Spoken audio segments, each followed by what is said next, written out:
नमस्कार दोस्तों, आज इस वीडियो में हम आपको जितिया व्रत की कहानी सुनाएंगे। नर्मदा नदी के पास एक कंचनबटी नगर था। उस नगर के राजा का नाम मलयकेतु था।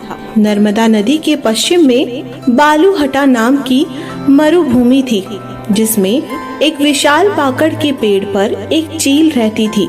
उसी पेड़ के नीचे एक सियारन भी रहती थी। दोनों पक्की सहेलियां थी। दोनों ने कुछ महिलाओं को देखकर जितिया व्रत करने का संकल्प लिया और दोनों ने भगवान श्री जीउतवाहन की पूजा और व्रत करने का प्रण ले लिया।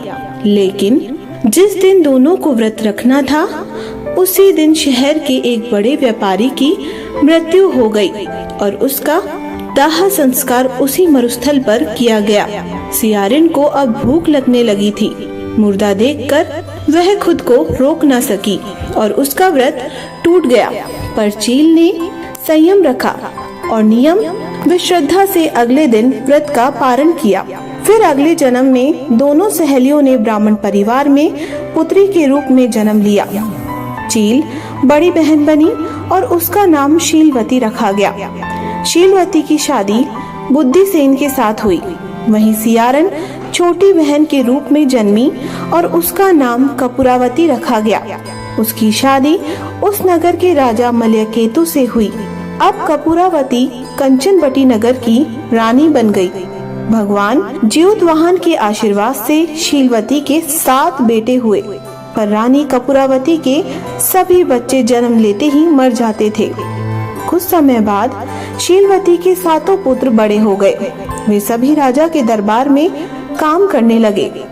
कपूरावती के मन में उन्हें देख ईर्ष्या की भावना आ गई। उसने राजा से कहकर सभी बेटों के सर काट दिए।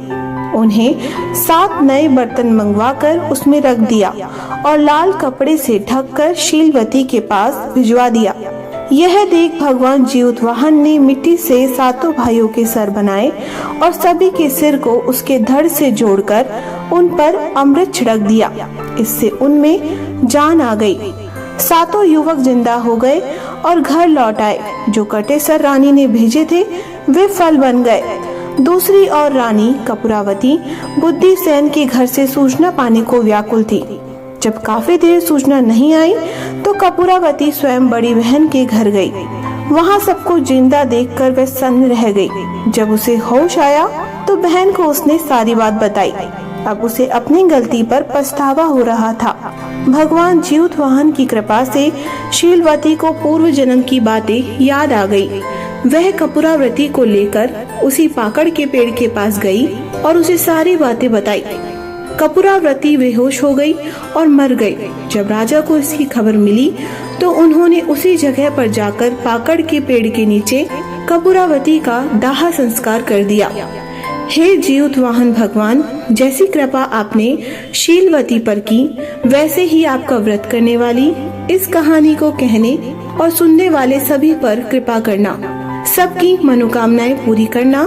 कोई गलती हुई हो तो क्षमा करना। बोलो जीउतवाहन भगवान की जय।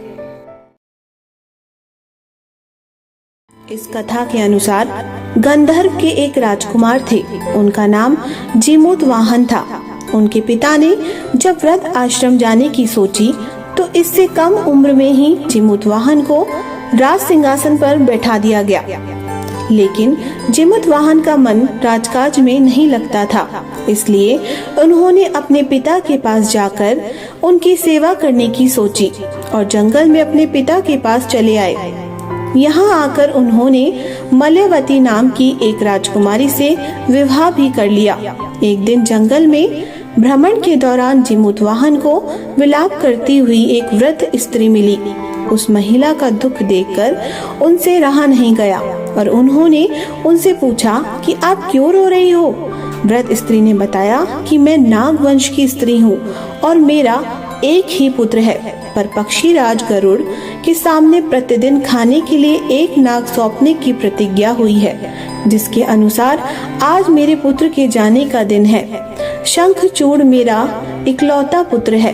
अगर शंखचूड़ की बलि चढ़ गई, तो मैं किसके सहारे अपना जीवन व्यतीत करूंगी। यह सुनकर जीमूतवाहन का दिल पसीज उठा। उन्होंने कहा, मैं आपके पुत्र के प्राणों की रक्षा करूंगा। उन्होंने कहा, आपके पुत्र की जगह मैं चला जाऊंगा। जब पक्षीराज गरुड़ वहां पहुंचे तो उन्होंने जीमूतवाहन को अपने पंजों में दबोचकर पहाड़ के शिखर पर जाकर बैठ गए।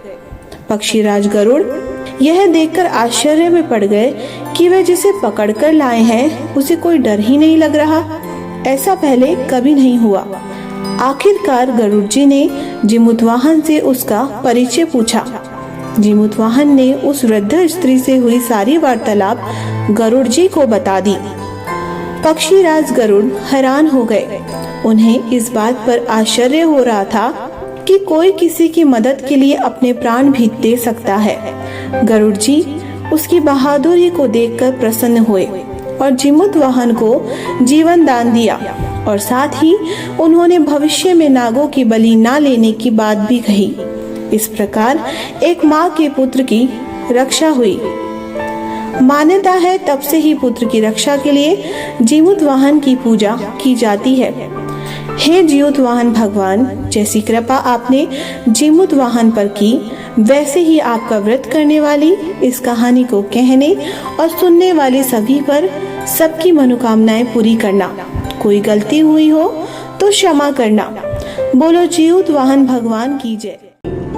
एक समय की बात है जब भगवान श्री कृष्ण द्वारिकापुरी में निवास करते थे। उस समय एक ब्राह्मण भी द्वारिका में रहता था।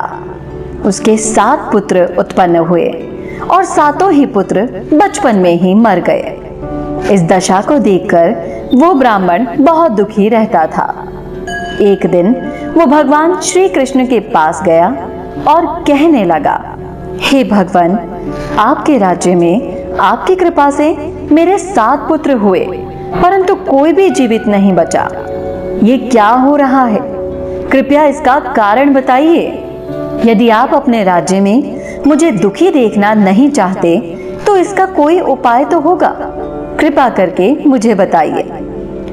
तब भगवान श्री कृष्ण बोले, हे ब्राह्मण, सुनो। इस बार तुम्हारे जो पुत्र होगा उसकी आयु 3 वर्ष की होगी। उसकी उम्र बढ़ाने के लिए तुम भगवान सूर्य नारायण का होने वाला पुत्र जीवी व्रत धारण करो। तुम्हारे पुत्र की आयु अवश्य बढ़ेगी। ब्राह्मण ने वैसा ही किया।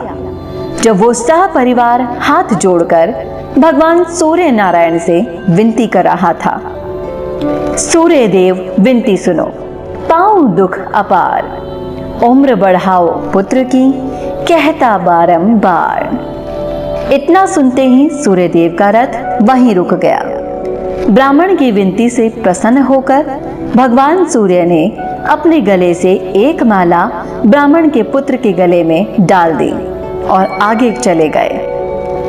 थोड़ी देर में यमराज उस ब्राह्मण पुत्र को लेने वहां आ गए। यमराज को देखकर ब्राह्मण और ब्राह्मणी श्री कृष्ण को झूठा कहने लगे।